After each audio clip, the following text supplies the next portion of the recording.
And there's a few verses here. Someone feels like reading? Yeah, I'll read. Yeah, okay, come on. We're in John 21, and let's start from verse 4, okay, early in the morning. Okay. So early in the morning, Jesus stood on the shore, but the disciples did not realize that it was Jesus. He called out to them, "Friends, haven't you any fish?" "No," they answered. He said, "Throw your net on the right side of the boat, and you will find some." When they did, they were unable to haul the net in because of the large number of fish. Then the disciple whom Jesus loved said to Peter, "It is the Lord."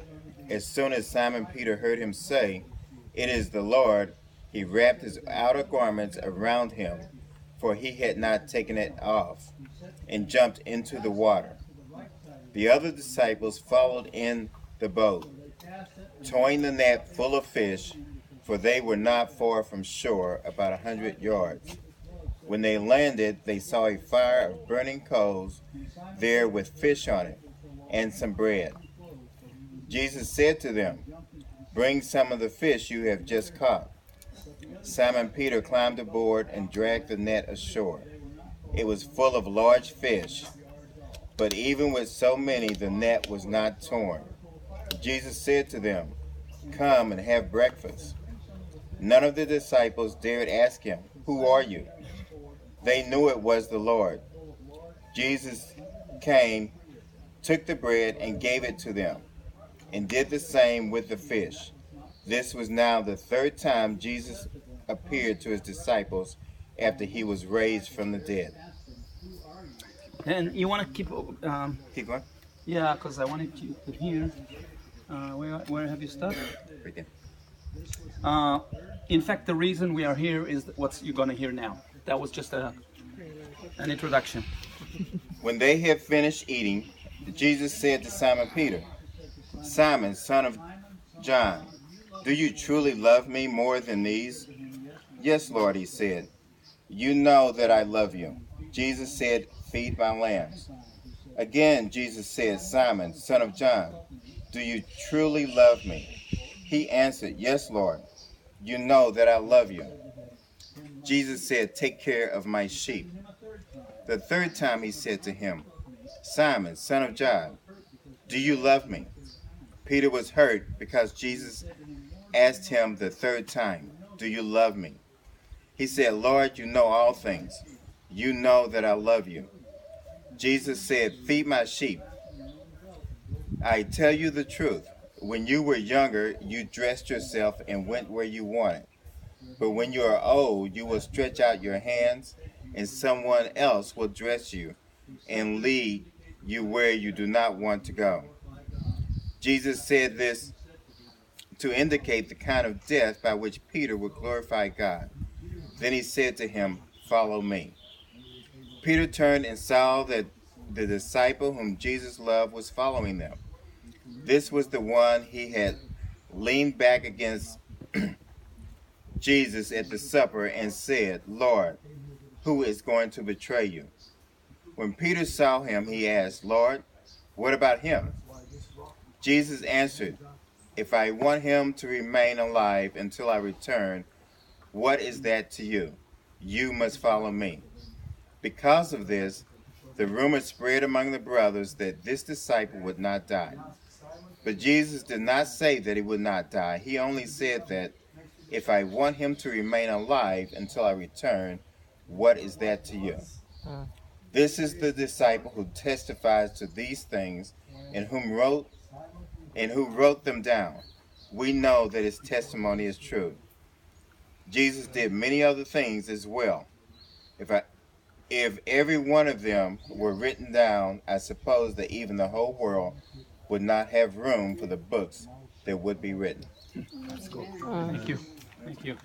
So the in storing the primacy, that's why we call it the primacy of Peter. And there is a little chapel here that commemorates the place. Of course, we don't know that it really happened here. It could have been anywhere around.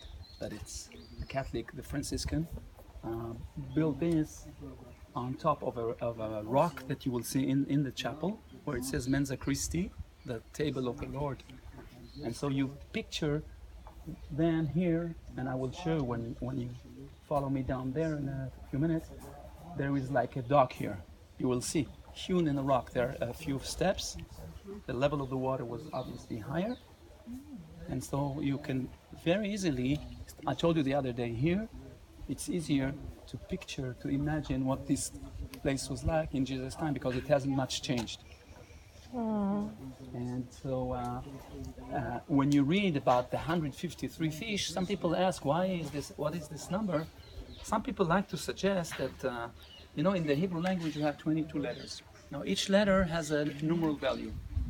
Aleph is 1, Bet is 2, Gimel is 3, and so on. When you get to the 11th letter, you jump in tens. So the 11th letter would be 20. The 12th letter will be 30, and so on. The last letter will be 400.